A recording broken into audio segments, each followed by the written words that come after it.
buraya kadar geldi. Bu arada patlama yaşandı burada.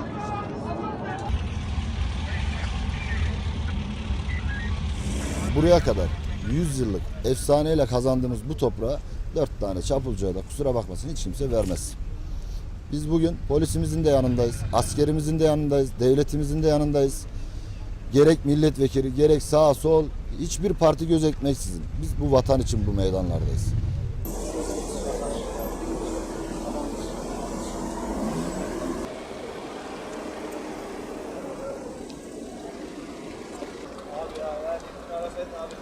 Bu darbe terörizm darbesi. Yani sırf sade askeri darbe değil, askeri teröristlerin bir darbesidir.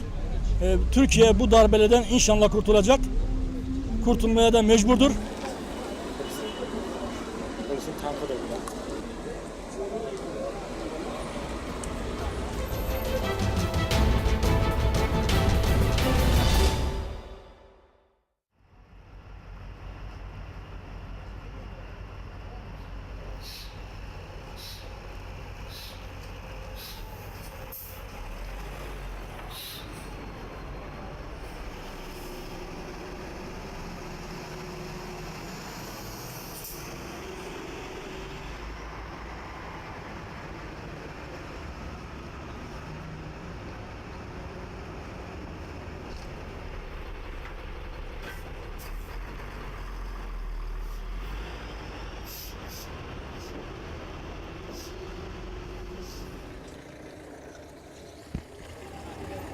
او اسكاتي عن توبه ده اسكاتي عثمانيه ده اسكاتي ما اورفا ده شي اسكاتي ما يعني حبيبي ده تدري شي مشكله نبي انا گمرک جی فکریه اواز ناس ترکات ما در باز کردستان ده بما انا چه مشكله نینه هم زدش در باز ترکاج بنا مشكله وش بده در باز کردستان جی مشكله نینه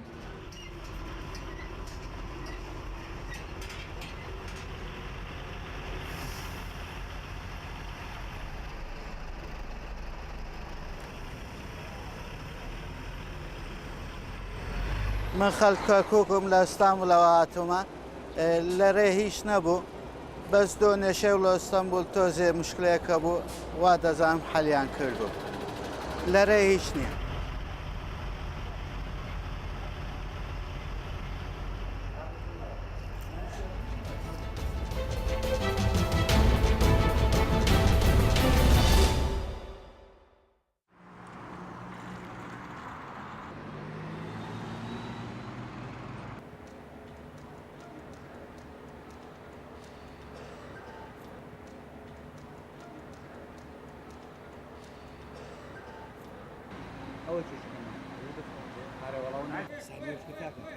گەراجی ئێرە خاوێنترە، ئیتیزاماتی باشترە، قاروریترە، بەڵام وەکو مرتاحی و باشی و خۆشی ئەلەوێن دەرێ شوفێرەکان لەوێ مرتاحتر بوون، یعنی وەکو بڵێ ڕاحات بوون لەگەڵ زەوی ئەوێ و باشتر بوو.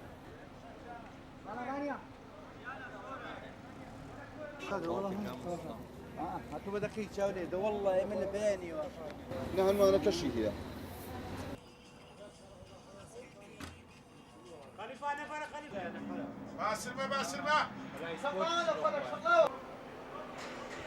بەراورد لەگەڵ گەراجی تەیراوەی کۆن طبعاً زۆر پێشکەوتوترە لە ڕووی فراوانی و لە ڕووی پێشکەوتن کێشەی قەیرانی ئەمە هەموو کوردستانی گرتوێتەوە بەعام هەر بەو هۆیەشەوە کێشەی نەفەرمان هەیە نەفەرات کەمە.